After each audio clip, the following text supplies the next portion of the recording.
Hello, everybody. This is Shlomo Pincus, the new global director here at Epic Family, formerly known as Yedidim. We are truly an epic organization, as our acronym stands for Empowering Parents and Inspiring Children. You may know that we're based out here in Israel, where we have many different programs, including our unique professional mentoring program for children and teens, where our professional staff mentors and gives families struggling children the opportunity and the tools they need to succeed in life. Our Parental Guidance Center, where we empower parents around the world, either through one of our many one-on-one consultations or any of our epic workshops, seminars, or other programs. If you'd like more details, please look at our website, myepicfamily.org, or send us a line, info@myepicfamily.org. And if you're looking at making Aliyah or you're an Ola yourself, please think about moving to Israel and make sure that you're in touch with our Aliyah Guidance Center, where it will guide you through the appropriate neighborhoods and schools and make sure your family has the tools necessary to make it a successful Aliyah. Today's webinar is part of our Maximizing Your Child's Success in School program, and will be presented by Rabbi Goodman, the founder and director of Epic Family. If you have any questions during the webinar, please submit them and we'll get back to you as soon as possible. Let's jump right in now. Rabbi Goodman, welcome. Oh. The childhood years are so formative to a person's life, and a big chunk of hours during that time is spent in school. What can we as parents do to make sure that our children flourish in school? Was it just enough to pick the right school and let them do their job? Hello again. First of all, I'd also like to welcome and thank everyone for joining part one of Maximizing Your Child's Success in School. And we hope you'll find this very informative. Now, you're correct that someone's childhood years will have a major impact on his life. And even though we send them to school, we still need to be proactive. First of all, we need to be clear that we as parents are responsible for their growth. We have to be the advocates and do whatever we can to make sure that our children succeed. The schools are just our agents. They are not responsible, and they are not even our partners. So we obviously can't just sit back and let the school do the work. You know, if you had a diamond and you sent someone out, a messenger, to go fix it up or to go sell it, you're going to be on top of him. You're going to be checking along. Where is it holding? Is he taking care of it? Is he treating it properly? Is he getting the right materials that are needed? Is he getting the best price? Whatever it is, you're going to be on top of it to make sure that he brings you in the best results possible. So how much more so for our own precious diamonds, our children, that we have to do the same thing. I remember seeing a tremendous line once in the Drash Moshe from Moshe Feinstein, Zatzal. He said that a person can't be Mesiach Das. He can't not think about his children 24/7. He has to be on top of them. Now, I'm not sure how that's physically, humanly possible, not sure what he meant, but he definitely means that we can't just sit back and let the school do the work. There is much that we can do that doesn't take up a lot of time, but will have a major impact on our children succeeding in school. It just takes some time and thought on our part. But let me ask, we're not in school with them and don't even know what's going on most of the day. How can we accomplish this? Okay, so first of all, there's a framework that we can keep in mind, sort of a checklist, as you may call. I call it the PCS triangle. P stands for parent, C for child, S for school. So imagine a triangle with P being at top, the parents on top, child in the bottom corner, and school in the other corner. The parent is on top because he's responsible that there's positive synergy flowing in all directions. For he is responsible to coordinate and collaborate between himself, the school, and the child. How can parents be responsible for all these directions at the same time? So I will explain the framework and give practical examples as we go along. But again, we said there's 3 points on the triangle, which means there's 6 directions that we have to cover. There's from the parents to the school and the child. Then there's from the school to the parents and the child. Then there's from the child to the parents and the school. Now, today's part one. We'll see what we can accomplish today. And then we'll, Be'ezus Hashem, cover the rest in part two. The first arm of this triangle I will deal with is from the parents to the child. Now, the most important message that parents must communicate to the child is that we are there for him. In other words, his parents, we have his back. That means that a child must feel that his parents are physically and emotionally present for him, and he can rely on them to support him and to advocate for him at all times. Now, this can only happen with the right backdrop. It is vital that a child feels good and happy at being at home. We have to ensure that our homes are a warm and happy place for him to be. If there is a reason that the child isn't happy at home, we have to be in tune to that. And we have to figure out why not, and then take care of it. Maybe there's too much sibling rivalry or some other issues going on at home. If that would be the case, the child must know the parents are supporting of him. The parents should just figure out ways, even if they have to contact professionals or get ideas from somebody, and what they can do about the issue. Now, again, normal sibling rivalry, if that will be the case, is normal. But sometimes if a child is too sensitive or if it's too extreme, it needs to be looked into.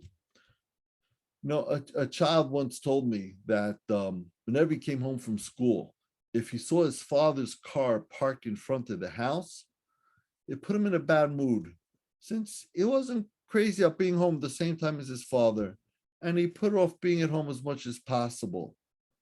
Now, again, let me emphasize here that there's no child abuse, there's no abuse or anything bad going on at home. The child just did not have that geschmack happy feeling. So if his father was home, he would go hang out in the park a little longer, go to a friend's house. That's why the home must be a happy, safe place where our children want to be. I'll share another quick story. There's a longer story, but a mentor was once talking to three kids that he was dealing with. And these three kids were ready. They were hanging out on the street.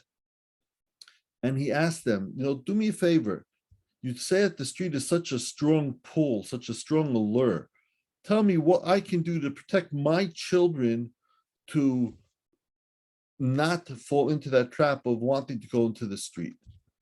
And there's a deal in there, but what's important for us is that they told him that you don't have to worry about it.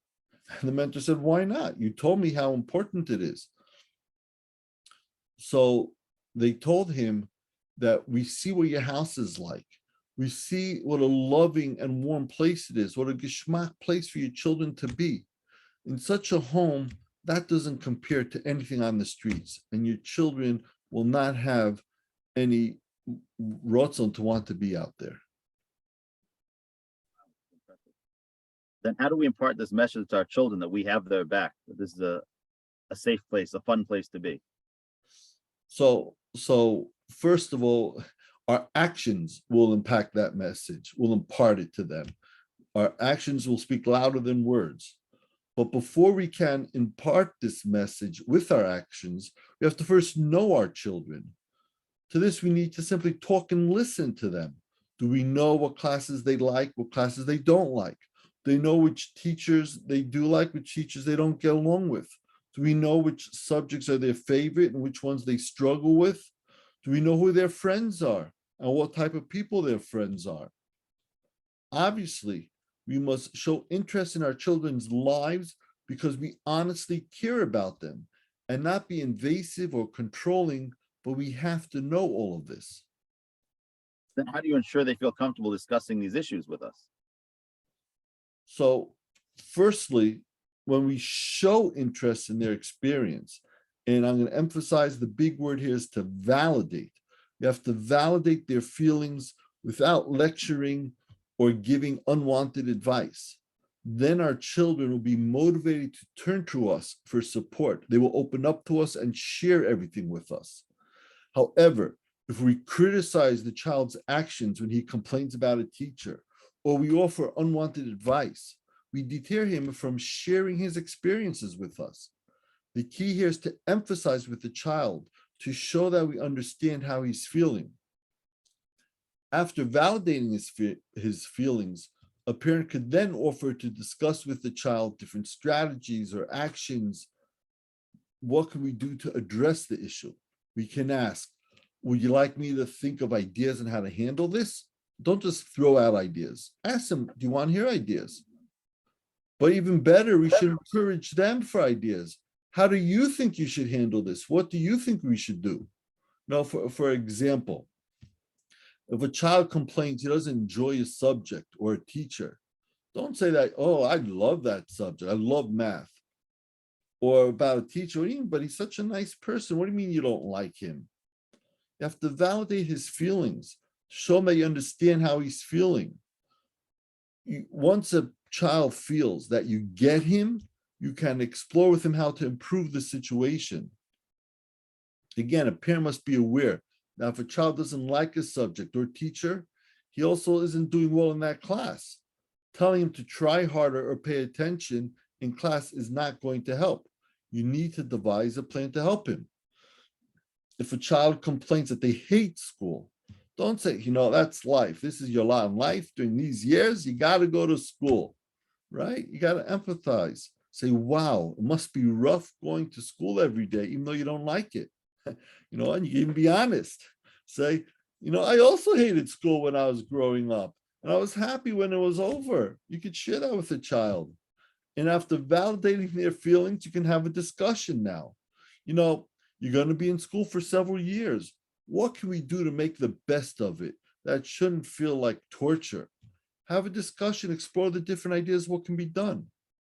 We can suggest to a child to speak with the teacher and tell the teacher honestly, tell them, I struggle with math, or I just don't understand it. What can I do about it?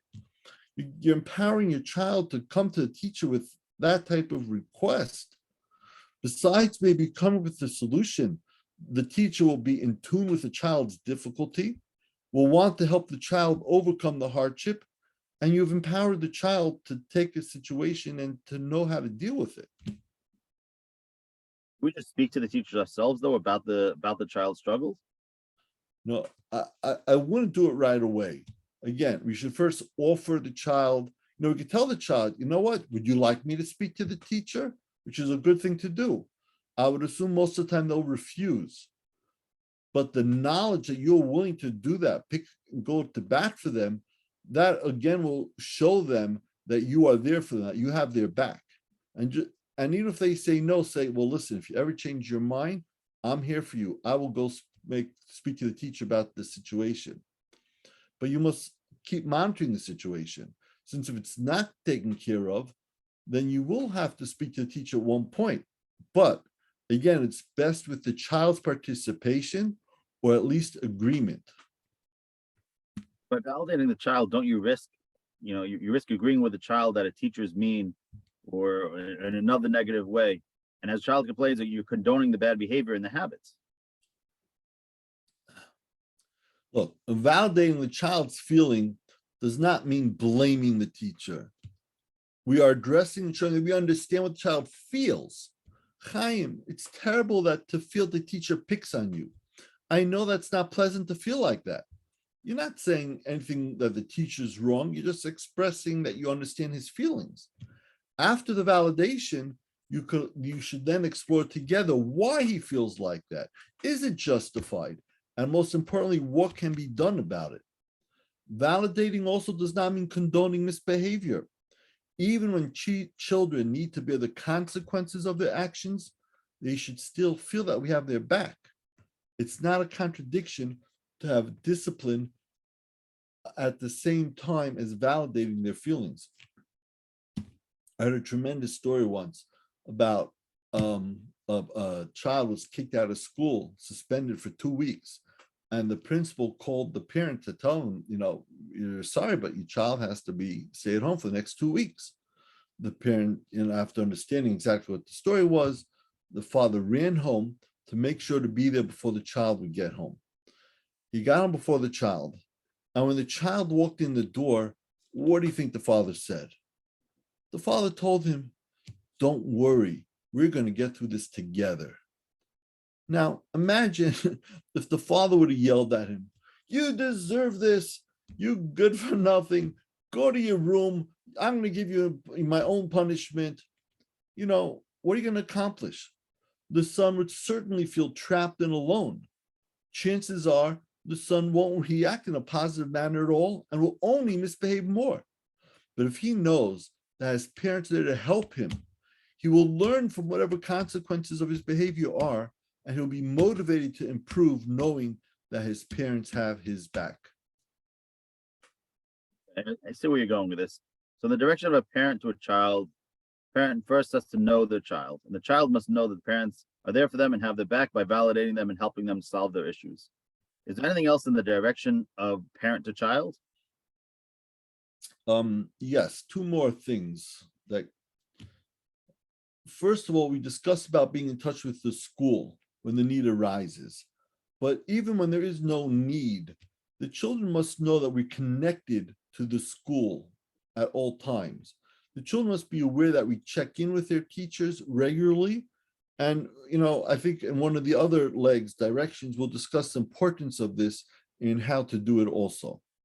And the last thing, which is very, very important, is that you must praise your child and let them know how proud you are of him at all times.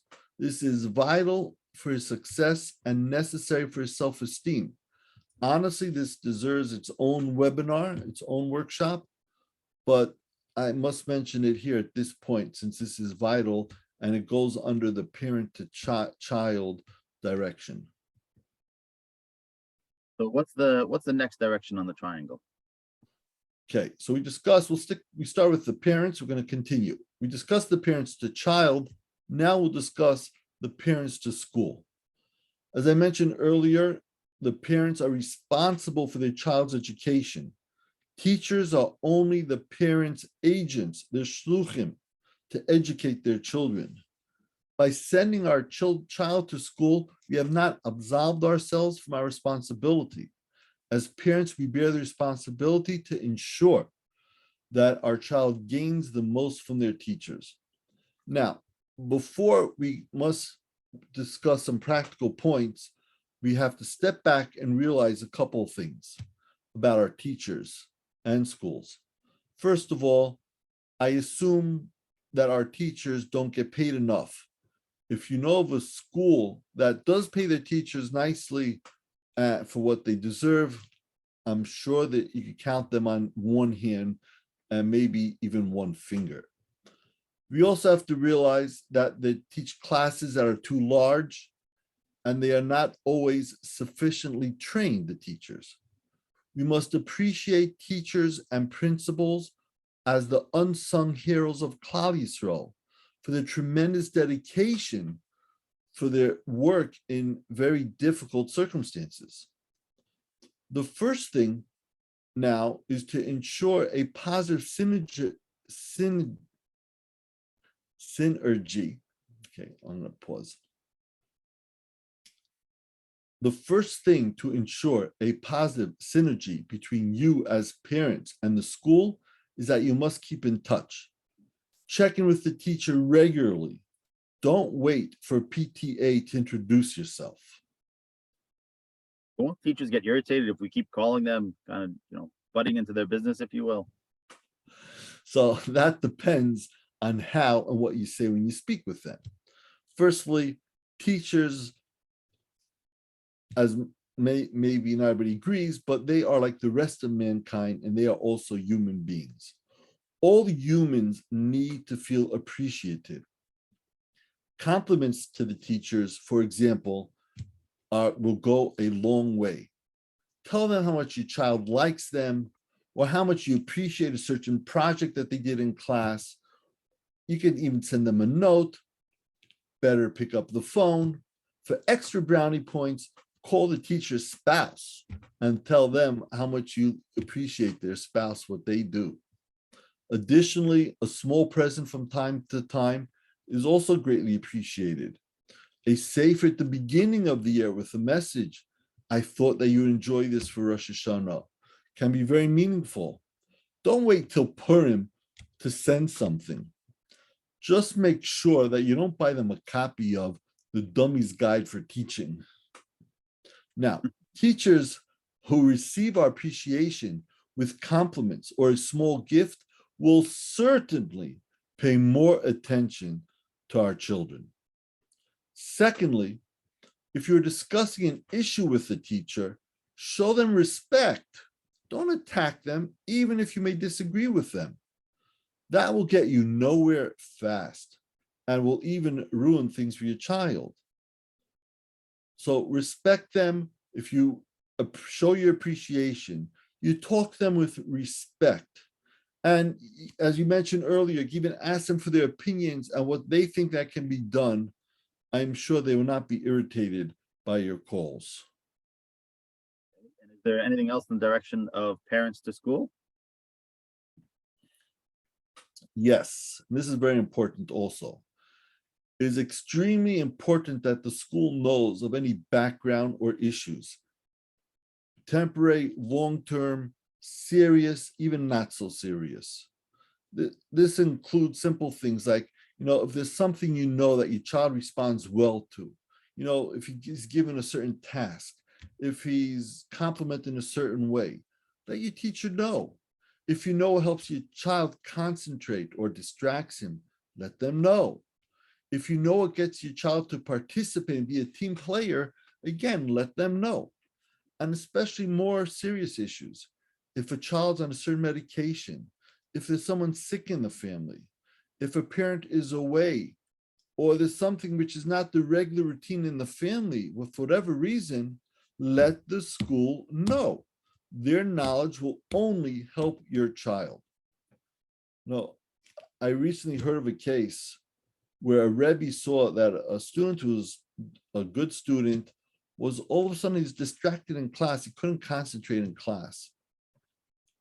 And when the Rebbe called the student aside one day after school, and he asked him, is everything okay?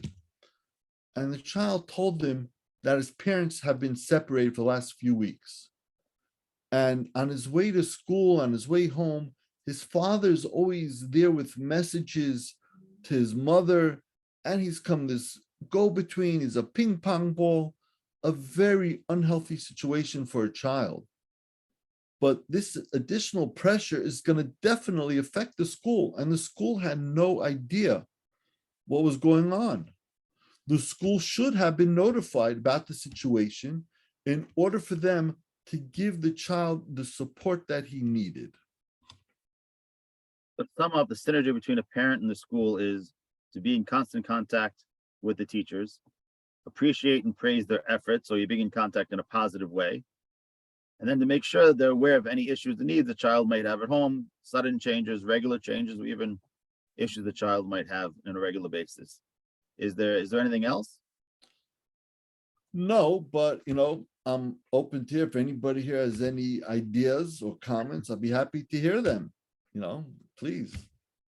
I could always add to this list. This list has grown over time. Do we have time for the next direction? I believe we could do at least one more. Okay, so you had discussed the synergy between the parents and the child and the parents with the school. If it's the parents' responsibility, what can the parents do about the synergy between the school with the parents and the child? Okay. So let's discuss first the school, from the school to the parents. Okay. Now, you're correct that the synergy must come from the school. However, it may not always happen. Therefore, as I said, we parents are responsible. So we have to make sure it happens. Now, unfortunately, I hear many times from parents that the school just suspended their child or kicked out their child or gave them severe punishment, and they had no idea that anything was amiss. It came to them out of the clear blue. And if it wouldn't have heard so many times, I would have found it hard to believe. But clearly, in such a case, the parents and schools suffer from a lack of communication. So it's vital to make sure and to create that communication with the school. It is vital the school reach out to parents even when small issues arise. Now, unfortunately, it doesn't happen. And without getting into the blame game of who's responsible for this, but we as parents, we don't want to be right. We want to be successful. And we need to assume the responsibility, since the bottom line is that we are responsible. So now, as I mentioned above, parents must invest in their relationship with the teachers. Parents can ask for regular updates with a quick call or a WhatsApp note or email. Now, hearing reports about the child has many advantages. Positive messages will allow parents to relay the feedback to the child while expressing their pleasure and pride. This will obviously have a tremendous benefit for the child, motivate him to continue and to do even better. Now, if there's an issue, then parents will become aware of them immediately before they snowball into significant problems. And then they can work together, teacher and child, on how to improve them. It is much easier to nip something in the bud, as they say, than to take care of the mess once it turns into a big mess. So therefore, this is another point that should be made, that as soon as you tell the teacher, if you see any issues that are starting to not be good, please contact us. And a third thing, final thing, that if the child knows that the school is in touch with the parents, so it gives a child a sense of security. Of course, it's like, no, don't, I'm fine, I'll be on my own. But children need to feel that security at the being taken care of. And if they know that there's communication between the school and the parents, then they can be secure. It gives them a security. And that's what they can do. Now, I believe that we have run out of time for now. So we discussed 3 directions. We discussed from the parent to the school and the parent to the child. And then we have started discussing from the school to the parents. And Be'ez Hashem, next time we will continue with the other 3 directions. Okay, fantastic. Thank you so much, Rabbi Goodman. These are some great advice, and I really appreciate it. If anyone out there has any more questions or comments, concerns, remember you can look at our website, myepicfamily.org, or you can send us any questions or concerns, info@myepicfamily.org, and we'll try to comment and get through to them on part 2, and we'll notify everybody when we'll be holding that part 2. Everybody have a great and epic day. Take care. Thank you. Have a good day. Bye-bye.